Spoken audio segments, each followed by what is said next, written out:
Hello, I'm Sticks. We will learn about the Spanish concepts. You know, Spanish is a Romance language that originated in the Iberian Peninsula of Europe. Spanish letters use acute accent diacritics of every vowel, and one end tilde. One diacritic is rarely used as U diaresis. Consider this sentence: Hello, my name is Sticks, and I am ready to teach you about Spanish courses. In Spanish is: Hola, mi nombre es Sticks, y estoy lista para enseñarte sobre cursos de español. To talk about gender, we say, a boy. In Spanish is: Un niño. How about a girl? In Spanish is: Una niña. How about a man? In Spanish is: Un hombre. And a woman, in Spanish is: Una mujer.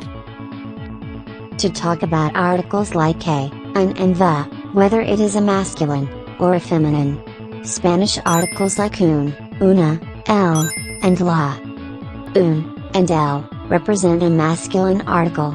And una, and la, represent a feminine article. For example, in Spanish we say: Él es un niño. It means, he is a boy. That system works as masculine. Another example: La mujer.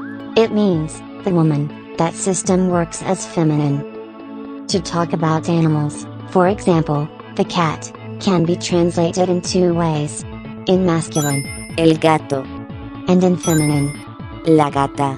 Another one, which we rarely use as eudiaresis, like penguina, meaning penguin. Finally, to talk about opposites like up or down, good or bad, allow or block, etc. Consider the sentence: a cat is going downstairs while a dog is going upstairs. In Spanish is: Un gato baja las escaleras mientras que un perro sube las escaleras. So, you now know how to speak in Spanish. The 3 words, like, comment, and subscribe at the end of the video can be translated into Spanish. Como comentar y suscribirse ahora.